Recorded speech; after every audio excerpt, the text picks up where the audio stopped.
We're going to show you standing, and then we're going to show you a ground variation of it. You see the guillotine a lot of times. It's a very common move in MMA.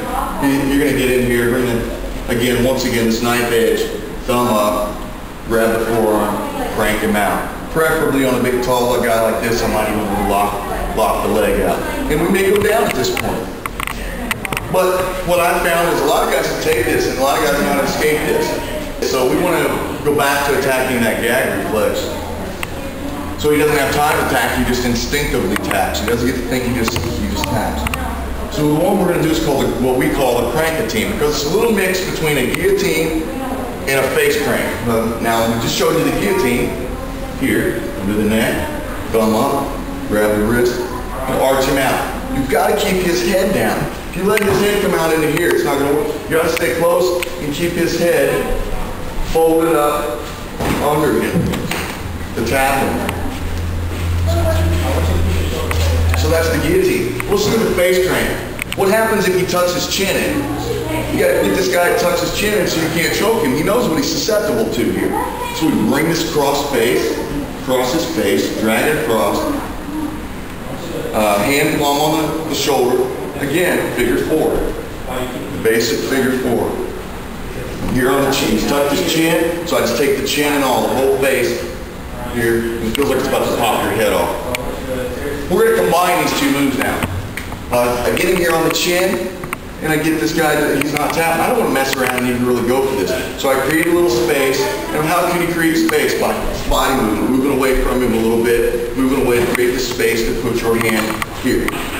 Once you're there, you rev, and he taps very, very quickly. Once again, I'm just going to show you a close-up view of this hand positioning real fast. This comes in, thumb up. This is the guillotine. This hand comes here, and cranks him up. What happens a lot of times is you get this guy.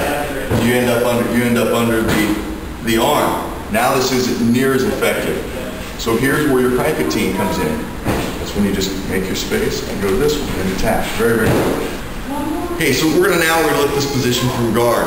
If I've got it here and I've got this guillotine on the guy and he's not cranking out, or I happen to have him under the arm, he's probably, if he knows anything about jiu-jitsu or wrestling, he's probably not going to tap from this. Very common position, and it's a controlling position, but not a great choking position from here because of the arm. So what I want to do is go for the Crankatine. Once again, attack the gag reflex instead of simply choking him by blood or air. I want to gag him. So I'm going to do that. I'm going to do two things. I'm going to unlock my guard, turn my knees that way, and that shifts my hip out. You see?